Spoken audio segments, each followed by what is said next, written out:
Hello everyone, welcome back to another session of GKGS revision. So this is our 19th session. हम total 20 sessions complete करेंगे और उसके बाद हम start करेंगे कुछ important topics, detailed topics explain करूंगा जिनमें से काफ़ी क्वेश्चन रहते हैं. सो आज के पहले क्वेश्चन पे चलते हैं. Pir Panjal railway tunnel is located in. Again जिन्होंने ज्योग्राफी पढ़ी है उन्होंने पीर पंजाल रेंज पढ़ी होगी, मैंने अपनी क्लासेस में पढ़ाई है. सो पीर पंजाल रेंज कहाँ पे? जम्मू एंड कश्मीर. तो रेलवे टनल भी कहाँ होगी? जम्मू एंड कश्मीर. सिंपल सा ज्योग्राफी से कनेक्टेड क्वेश्चन था. नेक्स्ट देखते हैं. The weight of a body is maximum at the. Again ये भी क्वेश्चन ज्योग्राफी से है. आपको पता है कि ज्योग्राफी में पढ़ते हैं कि इक्वेटर की साइड में रेडियस ज़्यादा रहता है और पोल की साइड में रेडियस थोड़ा कम रहता है. रीज़न ये रहता है कि अर्थ जो है वो बल्ज आउट कर रखी है ना थोड़ी. सो अगर पोल की साइड में रेडियस कम रहता है तो यहाँ पे रेडियस कम रहेगा तो ग्रेविटी क्या रहेगी? ज़्यादा. और अगर ग्रेविटी ज़्यादा रहेगी तो पोल पे वेट क्या फील होगा? ज़्यादा. सो आंसर क्या होगा? At poles. इसीलिए आपने नोटिस किया होगा कि ज़्यादातर जितने भी स्पेस सेंटर्स है वो इक्वेटर के पास रहते हैं, क्योंकि इक्वेटर के पास से एक नेचुरल पुश मिलता है, ग्रेविटी कम रहती है तो वो ऊपर सैटेलाइट्स लॉन्च करने में नेचुरल पुश मिलता है. चलिए मूव ऑन करते हैं नेक्स्ट क्वेश्चन पे. The solution is use to treat bee sting. हमें पता है एक क्वेश्चन ये भी आता है कि बी स्टिंग पे कौन सा एसिड रहता है, तो आंसर क्या होगा? Formic acid. अब बी स्टिंग में होता कौन सा एसिड है? Formic acid. ये स्टेटमेंट भी एनसीईआरटी से है, सो इसे रिवाइज भी कर लेना. और अगर हमें उसे ट्रीट करना है तो लेमन जूस एसिडिक रहेगा, मिल्क विनेगर इनमें से कोई नहीं. बेकिंग सोडा मुझे पता है कि ये बेसिक नेचर का सोडा रहेगा, तो आंसर क्या आएगा? Baking soda. नेक्स्ट देखते हैं. Fishes have a dash chambered heart. I think ये 10th क्लास की एनसीईआरटी में गिवन है, सारा उसमें डिवीजन कर रखा है, क्लासिफिकेशन. आंसर क्या होगा? 2 चैम्बर हार्ट. नेक्स्ट देखते हैं. What is the term of office of the members of Rajya Sabha. Rajya Sabha तो हमें पता है ये तो परमानेंट हाउस है, लेकिन उसके मेंबर्स की टर्म क्या रहती है? आंसर क्या होगा? 6 years. सो आंसर डी हो जाएगा. अगर क्वेश्चन आता है कि राज्यसभा के मेंबर्स रिटायर कब होते हैं, तो रिमेंबर 1/3 मेंबर्स रिटायर होते हैं आफ्टर एवरी 2 years. लेकिन पूरा हाउस कभी भी डिसॉल्व नहीं होता क्योंकि राज्यसभा परमानेंट हाउस है. चलिए नेक्स्ट क्वेश्चन देखते हैं.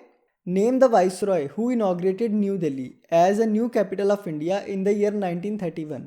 1931 में 2 आर्किटेक्ट्स ने इसे डिज़ाइन किया था और न्यू कैपिटल को इनॉग्रेट किया गया था. अब ऐसे क्वेश्चन पढ़ने में काफ़ी ज़्यादा डिफिकल्ट लगते हैं, लेकिन हमने हिस्ट्री में 1931 में गांधी इरविन से रिलेटेड कुछ पढ़ा हुआ है.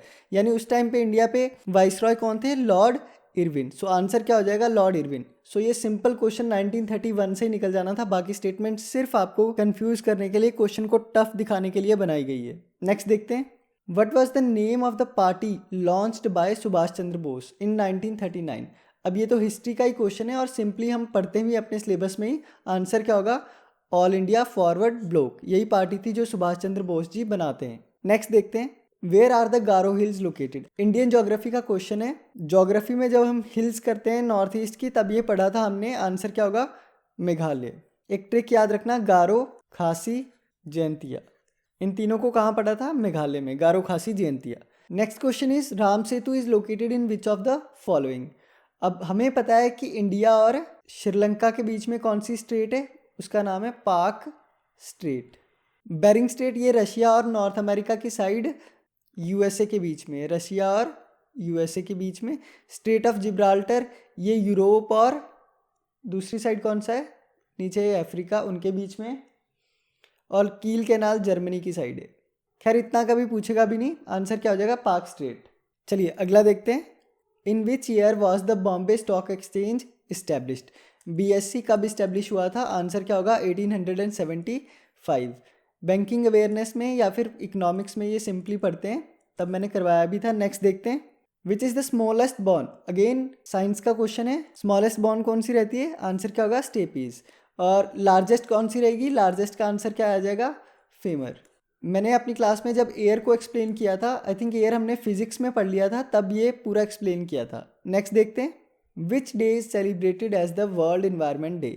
काफ़ी ज़्यादा एसएससी में भी और रेलवेज़ में भी. एसएससी में और रेलवेज़ में काफ़ी बार ये क्वेश्चन पूछा गया. आंसर क्या होगा? जून 5. एक और चीज़ याद रखना इससे रिलेटेड, ये हुआ था स्टॉकहोम कॉन्फ्रेंस के बाद। स्टॉकहोम कॉन्फ्रेंस 1972 में हुई। उसके बाद से हमने वर्ल्ड इन्वायरमेंट डे मनाना स्टार्ट किया, जो जून 5 को हम सेलिब्रेट करते हैं। तो वर्ल्ड इन्वायरमेंट डे से रिलेटेड जो कॉन्फ्रेंस है वो है स्टॉकहोम कॉन्फ्रेंस। आगे चलते हैं। The 73rd constitutional amendment act of 1992 deals with which of the following. Polity का सबसे सिंपल क्वेश्चन है ये। सो आंसर क्या होगा? पंचायती राज इंस्टीट्यूशन। मुझे पता है 73rd और 74th ये दोनों कॉन्स्टिट्यूशनल अमेंडमेंट एक्ट 1992 एक डील करता था पंचायत से और दूसरा डील किससे करता है? म्यूनिसिपैलिटी से। तो ये सिंपल क्वेश्चन तो बिल्कुल गलत नहीं करने। नेक्स्ट देखते हैं। Who wrote the book discovery of India. काफ़ी बार स्टैटिक जीके का क्वेश्चन है, काफ़ी बार पढ़ा होता है हमने। डिस्कवरी ऑफ इंडिया बुक किसकी है? जवाहरलाल नेहरू। नेक्स्ट देखते हैं। Which is the highest civilian award in India. ये सिंपल से क्वेश्चन आ रहे हैं स्टैटिक जीके में से। सो आंसर क्या होगा? हाइएस्ट सिविलियन अवार्ड कौन सा इंडिया में? भारत रत्न। अगला क्वेश्चन देखते हैं। Which instrument is use to measure earthquake. Earthquake की इंटेंसिटी को मेजर करने के लिए कौन सा इंस्ट्रूमेंट यूज होता है? आंसर क्या होगा? सीस्मोग्राफ।